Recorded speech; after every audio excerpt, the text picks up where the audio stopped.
Bismillahirrahmanirrahim. Assalamualaikum warahmatullahi wabarakatuh. Perkenalkan, nama saya Muhammad Yusuf Alhamdani. Saya berasal dari kelas PAI 4A. Di sini saya akan menjelaskan sedikit tentang makalah yang sebelumnya sudah saya buat, yaitu tentang komponen dan konsep pengembangan kurikulum serta macam-macam model kurikulum. Pengertian kurikulum secara etimologis berasal dari bahasa Yunani, yaitu curiculum, yang berarti jarak yang harus ditempuh oleh seorang pelari dalam suatu perlombaan.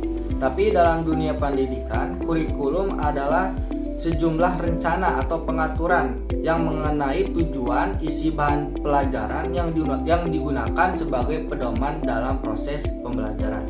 Yang pertama ada tujuan kurikulum. Tujuan kurikulum adalah arah yang ingin dicapai dalam suatu proses pembelajaran. Jadi tujuan kurikulum inilah yang akan menjadi pedoman dalam guru itu menentukan isi, metode, atau cara dalam proses pembelajaran. Lalu yang kedua ada isi atau materi kurikulum, yang dimana ini adalah bahan atau pelajaran materi yang diberikan oleh guru kepada peserta didik. Ini disusun secara sistematis supaya murid tersebut bisa mengerti apa yang guru sampaikan. Yang dimana isi dan materi kurikulum juga ini berisi tentang pengetahuan, dasar-dasar nilai ataupun nilai-nilai kehidupan yang ada di sekitar kita. Lalu yang ketiga ada metode atau strategi pembelajaran, yang dimana ini adalah cara seorang guru dalam menyampaikan pembelajaran kepada peserta didik. Dalam metode strategi pembelajaran, ini metodenya disesuaikan dengan tujuan pembelajaran dan juga karakteristik siswa. Jadi, guru tersebut sebaiknya melihat dulu karakteristik siswa tersebut. Apabila murid-murid itu sesuai dengan metode semisalnya ceramah, maka guru tersebut menyampaikan materinya dengan ceramah. Tetapi kalau tidak bisa demikian, maka dicari dengan metode yang lain seperti diskusi ataupun dengan game. Lalu yang terakhir itu ada evaluasi penilaian, yang dimana ini adalah suatu proses untuk mengetahui sejauh mana tujuan pendidikan telah tercapai. Jadi dengan adanya evaluasi, guru tersebut dapat mengetahui perkembangan siswa, baik itu berupa tes tulis ataupun observasi ataupun dengan cara penilaian etika. Lalu selanjutnya adalah model pengembangan kurikulum.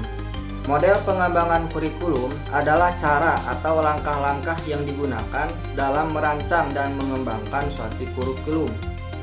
Yang pertama ada model pengembangan Rab-Taylor, yang dimana model pengembangan ini adalah salah satu model pengembangan yang paling populer yang ada di dunia saat ini. Yang dimana ciri dari pengembangan ini adalah berfokus kepada tujuan pendidikan. Baiklah, lalu yang kedua ada model Hilda Tabak, yang dimana model ini menekankan pada pengembangan kurikulum sebaiknya dimulai dari guru, karena gurulah yang paling memahami kebutuhan siswa. Jadi menurut pengembangan kurikulum ini, yang harus dikedepankan untuk mengembangkan kurikulum yaitu adalah mengedepankan perkembangan guru, karena guru itulah yang paling memahami dalam karakteristik ataupun kebutuhan siswa. Lalu yang ketiga ada pengembangan administratif, yaitu pengembangan yang dimulai dari atasan atau dari kepemerintahan yang dibentuk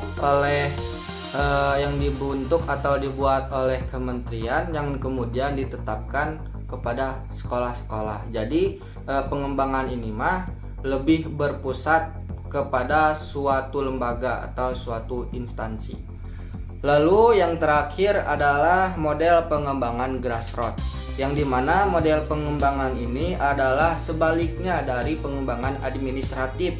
Jadi kalau tadi administratif itu pengembangannya dimulai dari pemerintahan atau dari suatu instansi, model pengembangan grassroots pengembangannya dimulai dari sekolah dan guru yang menjadi pelaksana dari kurikulum tersebut. Kesimpulannya, kurikulum adalah rencana atau pedoman yang digunakan dalam proses pembelajaran untuk mencapai tujuan pendidikan. Dalam kurikulum juga terdapat berbagai komponen, yaitu berisi dari tujuan pendidikan, isi atau materi pendidikan, selanjutnya ada metode pembelajaran dan juga evaluasi.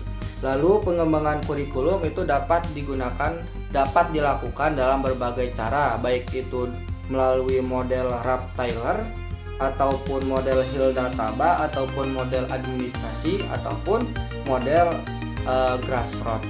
Begitu, sekian yang dapat saya sampaikan dan dapat saya jelaskan. Mohon maaf apabila banyak kekurangannya, banyak keteledoran yang saya sampaikan. Mohon maaf sebesar-besarnya. Saya Muhammad Yusuf Alhamdani dari kelas PAI 4A pamit undur diri. Wassalamualaikum warahmatullahi wabarakatuh.